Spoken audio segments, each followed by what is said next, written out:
I was born in Paris, France. My father was an Orthodox Jew. I had a huge, lovely family. I cannot complain about my mother and father. I understand now how strict he was after 14 children, which by the way, I'm the last one. And very talented.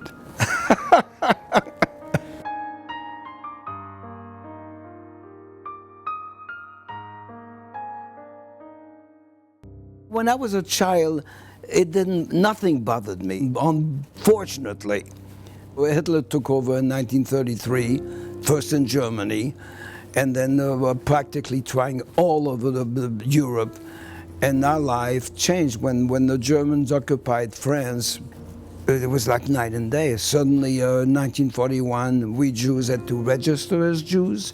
We had to wear yellow Star of David on our clothes.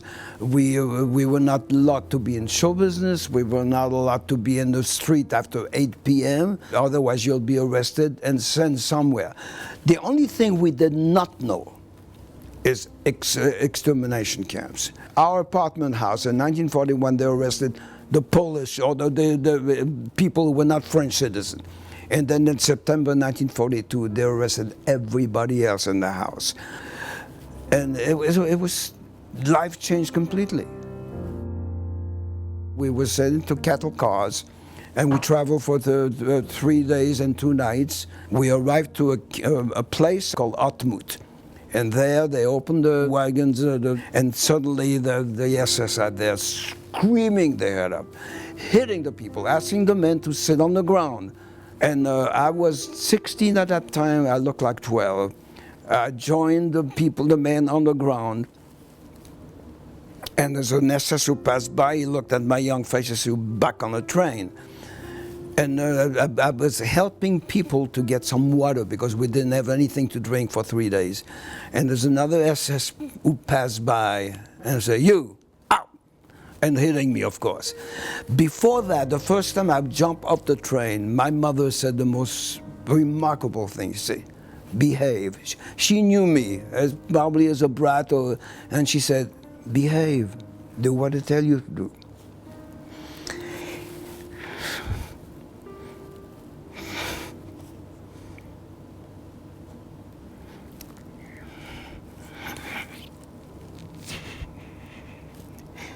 Unfortunately, that was her last words to me. But still, we did not know about the extermination camps.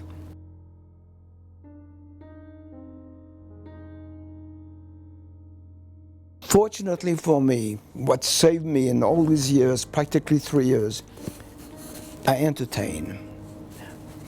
Even though I was working hard, but I entertained.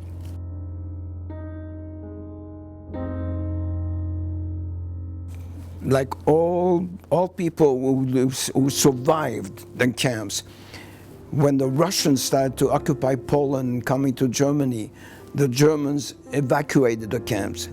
And we all did the same thing for 2 weeks, walking on the road, going towards the west with no food. And we left the camp where were 4,000 people. When we arrived in Buchenwald, we were only 1,500 people. Buchenwald, they had a big theater, and every second Sunday where we're not working, I was not the only one. An accordionist will play as a dancer, and I will sing. And that made me staying alive. For many years, I didn't want to talk about what I went through for practically 3 years. I'm going to go back into show business, and I used to say very cockily, I'm going to be a big star in France. I worked, but I never achieved a stardom. In 1947, in America, the people did not want to do any more recordings. They were on strike. Some A&R men people went to France, and one of them, his name is Harry Bluestone. He really is my mentor. He heard that at the dance hall there was a girl singer in me, and he went to that place and he listened to her and he listened to me. And he did not speak French, so he asked an interpreter to go and say, "Get that kid, I want to talk to him." And he said, I want to record you.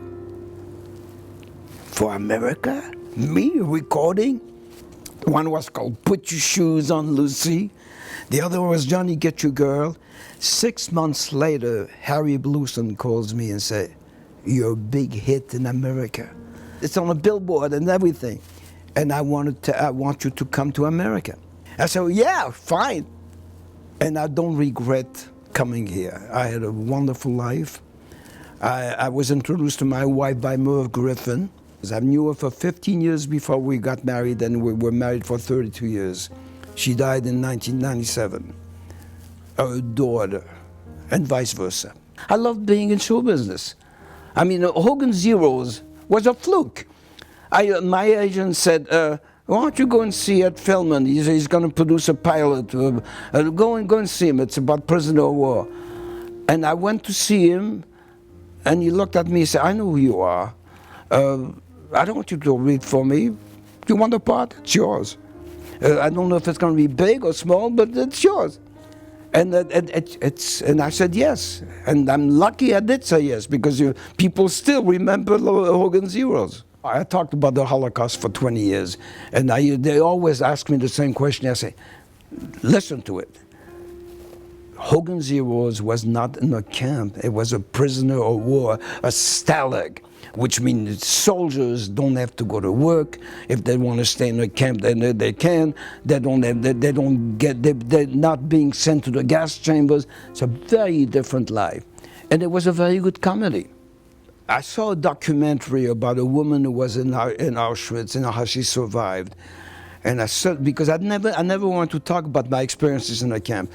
And I look at her and I said to my wife, "You know, it's about time I come out of the closet and talk about what happened during World War II." And I joined the Simon Wiesenthal Center. And I say, "I'm available." I used to have nightmares. I'm going to be arrested again, and this time they're not going to catch me. But as soon as I talked, the nightmares disappeared. And it's the most, I think it's the best thing I've done in my life.